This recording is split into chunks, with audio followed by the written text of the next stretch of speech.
have staffing for our ambulance bus and other larger vehicles in the event that we need to use those for medical evacuation, whether it's from hospitals or clinics or people who otherwise can't get out on their own. This is evolving.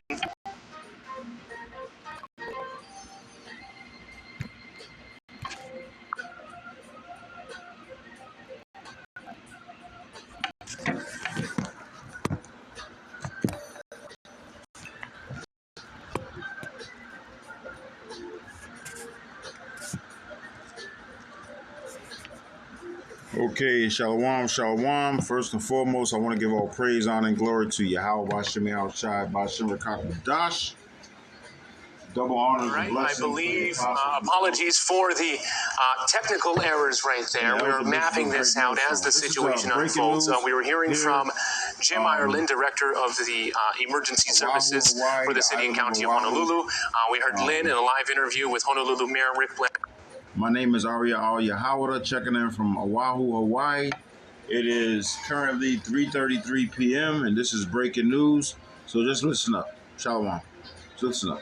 Giardi, and I think Mayor Blangiardi described this approach in an effective way. You know, this is not a situation to panic, but this is something that you want to take very seriously because it is moving very fast right now. But one thing I want to say, hey, Matt.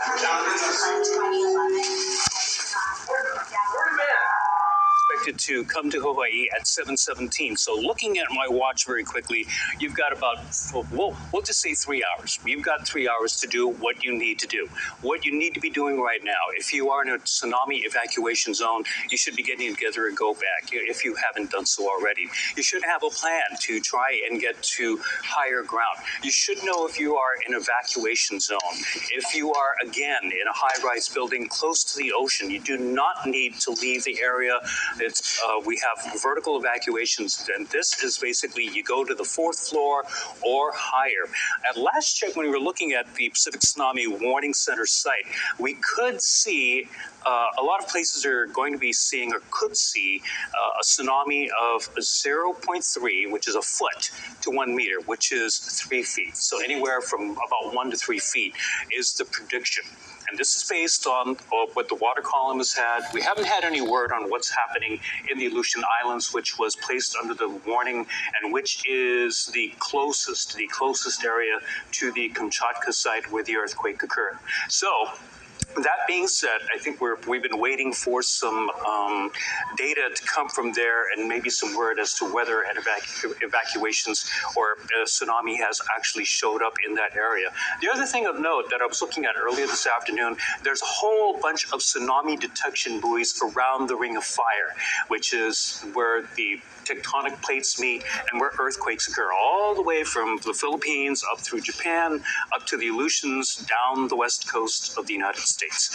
And what happened, what basically it does is it will measure the water column. And so there was a jolt in the water column. It was only 6 inches, but remember, this is not a case where it's wind-generated waves like surf. This is completely different. It's an entire water column. The best way for me to explain it would be if you have a bathtub and you blow on the surface of the water, that's surf. If you take your hands under the water and you push up against the water, that's a tsunami. So very different behaviors. Yeah, and very critical information. And those buoys right there provide a critical service for our forecasters about giving any sort of indication on measurements on the activity that we are keeping a close watch on and what we could expect. This is an event that you are covering from multiple perspectives. You have the scientific aspect of the quake itself and the tsunami warning, but you also have the response as you know, statewide as Hawaii residents prepare and take cover. We heard from Lynn Kawano at the City Emergency Operations Center, but you're also seeing those leave low-lying areas as we're giving you our traffic cams. Let's try again with First Alert Traffic and Jonathan Masaki. Jonathan, what can you tell us? You know, as the mayor was saying, everybody should stay calm because of what's going on right now. As we look at a very low-lying highway, this is Farrington Highway in the Nanakuli area. You see somewhat of the gridlock that's happening right now. You see a police car in the distance over there trying to keep, you know, things under control and keep traffic moving. No doubt people going in and out of the area right now. We're going to check in with the Army a little bit later to see if they will open Polikole Pass, because that is a route that they were suggesting. If something like this happens, they might use it to get traffic away from the low-lying areas. So we'll get back to you on that if that's happening as we speak. Let's bring you into town right now. This is the situation right here, H1 and Middle Street. You see the traffic is flowing again at a very slow to medium pace, so you can tell the traffic is starting to build. I'm going to move a little bit farther down right now, get to Fort Shafter and the Moana Lua overpass. You see right here where that gridlock is happening as we speak. Let's get to Nimitz Highway right now. Not looking too bad. It maybe want to take Nimitz to get out of the city, looking pretty good in the westbound direction. Coming into town a little bit slow and go right there. If we go up to the Like Highway, traffic really not existing in that area. Let's get also to the Pali Highway right now. A little bit more busy in that area. So again, the key areas, let's go back to Nanakuli right now. This is where we see the most traffic gridlock as we speak, because Farrington Highway is in a very low-lying area. We'll get more details as to how traffic is being affected right now as far as what's going on with this tsunami warning. Ben and Mark, back over to you. Thank you very much, Jonathan. Yes, we're tracking this from a variety of perspectives at this moment as we're tracking this tsunami warning. We will be staying with you, providing critical information and updates throughout this entire event. It officially became a tsunami warning around 2:45 Hawaii time, following an 8.7 magnitude quake off the far eastern coast of Russia. We currently have crews deployed across the city and across the state right now. Lynn Kawano is at the Emergency Operations Center. As you see, city leaders and emergency officials gathering right now to look at this and analyze the response and make preparations. We're seeing different shots from Waikiki. Jonathan was just showing you the shots on our leeward coast right now. Yeah, with the leeward coast, one thing you need to keep in mind, once again, Farrington Highway is the only way in and out of that area. So it's going to get backed up. Here's what you should do instead.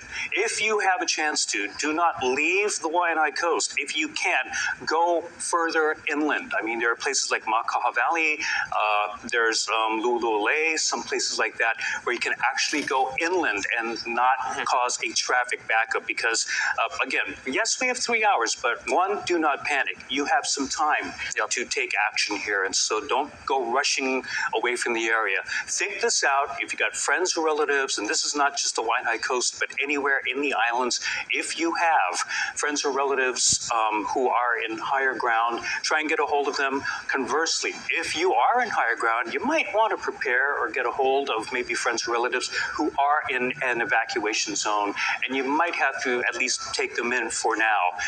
At this point, we don't know exactly precisely how big the tsunami will be, but we're looking at anything from maybe 3, 6, maybe even 9 feet. And again, a tsunami acts differently from a surf wave. A surf wave will come in and pull back out. A tsunami, because there's so much energy and it's been traveling across the ocean at about 500 to 700 miles per hour, it's going to start hitting the shoreline, or at least the shallower areas, slow down, start pushing up, and then all that energy is not, again, just the top. It's going to be from top all the way to the bottom of the ocean, wherever that is, and that's going to continue pushing in and pushing in and pushing in. So it's not necessarily a case of, oh, the surf's going to come in and then it's going to draw back out. There is the potential that this will push in a rather large way, and so you just have to be aware of that. Let's go back to our Waikiki right now, as you see what looks to be DLNR crews heading out to the lagoon by the Hilton Hawaiian Village, urging those that are on the shoreline over there to please evacuate the area. Now is not the time to be sightseeing and being in that type of southern coastal area. The sirens will be going off throughout the late afternoon into the evening. 4:10 p.m., 5:10 p.m., 6:10 p.m. First wave expected at 7:17. One of the silver linings with an event like this is that you do have lead time. So since this has become a tsunami warning at 2:45 Hawaii time, even though we were seeing traffic from our different cams, you have to say that this has been a pretty rapid response, from those across the state as we're looking at this. The good thing is that people are reacting. People are taking this seriously for the most part.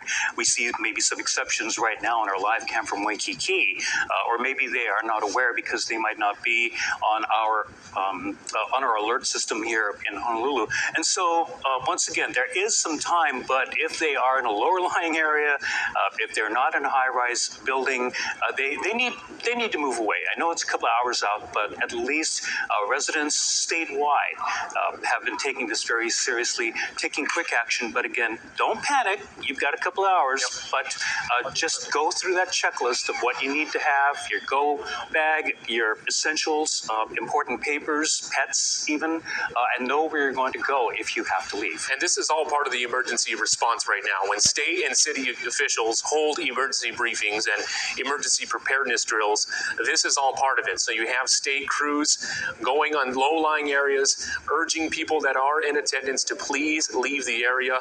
Take this very seriously. A tsunami warning issued for the entire state of Hawaii right now. The specifics in terms of wave height, activity, still too early to tell. But Ben and Drew Davis, you two are keeping a close watch on what we're seeing, gathering as much useful information as possible.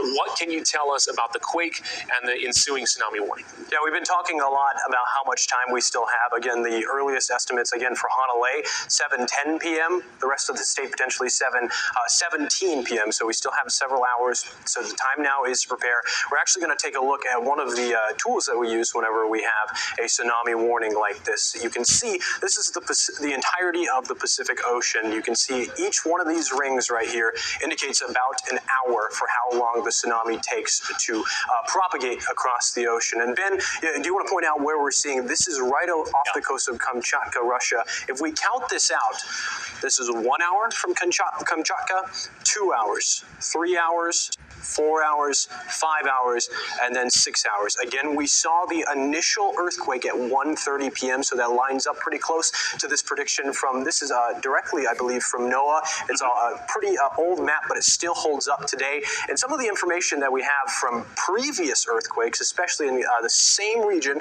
last week we had that tsunami watch from the same area, magnitude 7.5. That was a slip strike fault movement, which is atypical when it comes to these fault movements over near Russia. So thrust movements are very often which are able to generate those tsunamis. And Ben, I do want to point out that one of the previous earthquakes that we've seen from the same exact region, the same exact fault line, was in 1952. Just from some information that we have from NOAA on previous earthquakes, there were no deaths reported in Hawaii, but the waves caused houses to collide, beach boats, destroyed piers, scoured beaches, and moved road pavement. Maximum wave heights were 4 meters, 1 meter. Let me pause that for a second, and it is what it is, you know. So, Lord willing, everything be okay. But if not, hey, all this is in the hands of Yahweh Shemei Shai. So, Lord willing, this video is edifying. I'll keep a watch on it. And if anything changes, I'll make another video. Lord willing. Shalom.